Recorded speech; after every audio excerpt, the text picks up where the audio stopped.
కాకినాడ జిల్లా పీఠాపురం ఇటీవల కాలంలో రాష్ట్ర ప్రభుత్వం శ్రీ శక్తి పథకం కింద ఫ్రీ బస్ అమలు చేయడంపై ఆటో కార్మికులు జీవనోపాధి కోల్పోయారని, పథకాలు ప్రవేశపెట్టే ముందు ఎవరికీ నష్టం వాటిల్లకుండా పథకాలు ప్రవేశపెట్టడం ప్రభుత్వ బాధ్యత అని ఆదివారం స్థానిక ఉప్పాడ సెంటర్లో రజాల నాగేశ్వరరావు ఆధ్వర్యంలో పీఠాపురం ఆటో యూనియన్ సభ్యులు పాల్గొని నిరసన తెలియజేశారు.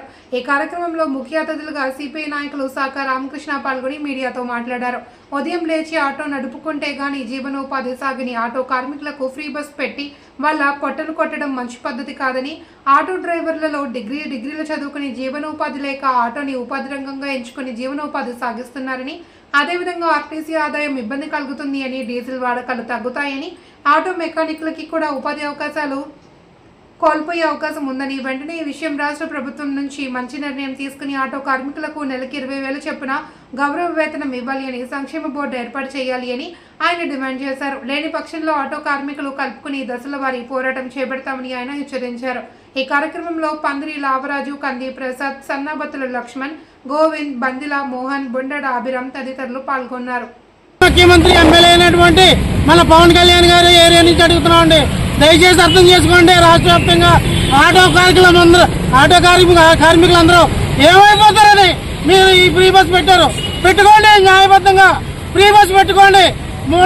డబ్బులు లేని ముసలాళ్ళ దగ్గర, తల్లిదండ్రులు కొడుకుల పిల్లలు చూడండి, ముసలాళ్ళ దగ్గర, వృద్ధుల దగ్గర డబ్బులు ఉండవు కాబట్టి, వికలాంగుల దగ్గర డబ్బులు ఉండవు కాబట్టి వాళ్ళకి ఫ్రీ బస్ ఇచ్చుకోండి. 60 సంవత్సరాలు దాటిన వాళ్ళకి ఫ్రీ పెట్టుకోండి. అందరికీ నమస్కారం అండి.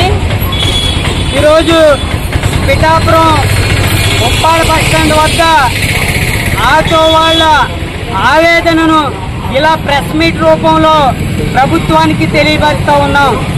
ప్రభుత్వం ఏదైనా సరే, ఏదైనా పథకం లేదా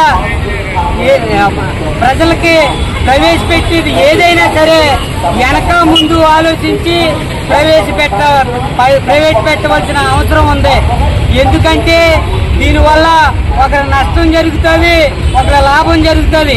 కాబట్టి ఇరుపక్షాలకి నష్టం జరగకుండా ఆలోచించవలసిన, అమలు చేయవలసిన అవసరం ఎంతైనా ఉందని ఇవాళ సిపిఐ పార్టీ తరఫున ప్రభుత్వానికి తెలియజేస్తా ఉన్నాం. మీరు ఫ్రీ బస్సు ప్రవేశపెట్టారు, చాలా సంతోషం. దానివల్ల ఈ ఆటో కార్మికులు జీవనోపాధి కోల్పోతా ఉన్నారు. పొద్దున్న లేచి ఈ ఆటో కార్మికులు ఆటో తోలుకుంటే గాని కుటుంబాలు గడవని పరిస్థితి. ఇవాళ డిగ్రీ చదువుకుని ఉన్న కార్మికులు కూడా ఇవాళ ఆటో నడుపుకుంటున్నారంటే జీవనోపాధి లేకే ఆటో నడుపుకుంటా ఉన్నారు. కాబట్టి ఈ ఆటో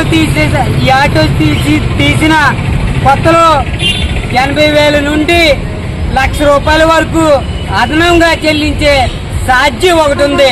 అది కాకుండా సంవత్సరం కూడా ₹10,000 ట్యాక్సులు చెల్లిస్తా ఉన్నారు. ఈ ఆటో కార్మికుల వల్ల పెట్రోల్ బంకు ఆదాయం తగ్గిపోతా ఉన్నది. అదేవిధంగా దీనివల్ల మెకానిక్లు బతికే జీవనోపాధి కూడా కోల్పోతా ఉన్నారు. కాబట్టి ఇవన్నీ ప్రభుత్వం పరిమాణంలో తీసుకుని ఇలాంటి పథకాలు ప్రవేశపెడితే చాలా ఎవరికి ఇబ్బంది లేకుండా ఉంటది. కాబట్టి ప్రభుత్వాన్ని ఒకటే డిమాండ్ చేస్తూ ఉన్నాం, వీళ్ళకి మీ ఫ్రీ బస్సు అమలు చేశారు, సంతోషమే. వీళ్ళకి ఎటువంటి ఇబ్బంది లేకుండా నెలకి 20,000 చెప్పిన వీళ్ళకి నెలకి వేతనాలు వేయాలని ఈ సందర్భంగా కోరుతా ఉన్నాం. అంతేకాదు వీళ్ళకి సంక్షేమ బోర్డు ఒకటి అవసరం ఉంది. తక్షణమే సంక్షేమ బోర్డు వేసి వీళ్ళని ఆదుకోవాలి. లేని పక్షంలో భవిష్యత్తులో దశల వారీ పోరాటం చేపడతామని ఈ సందర్భంగా తెలియజేస్తా ఉన్నాం.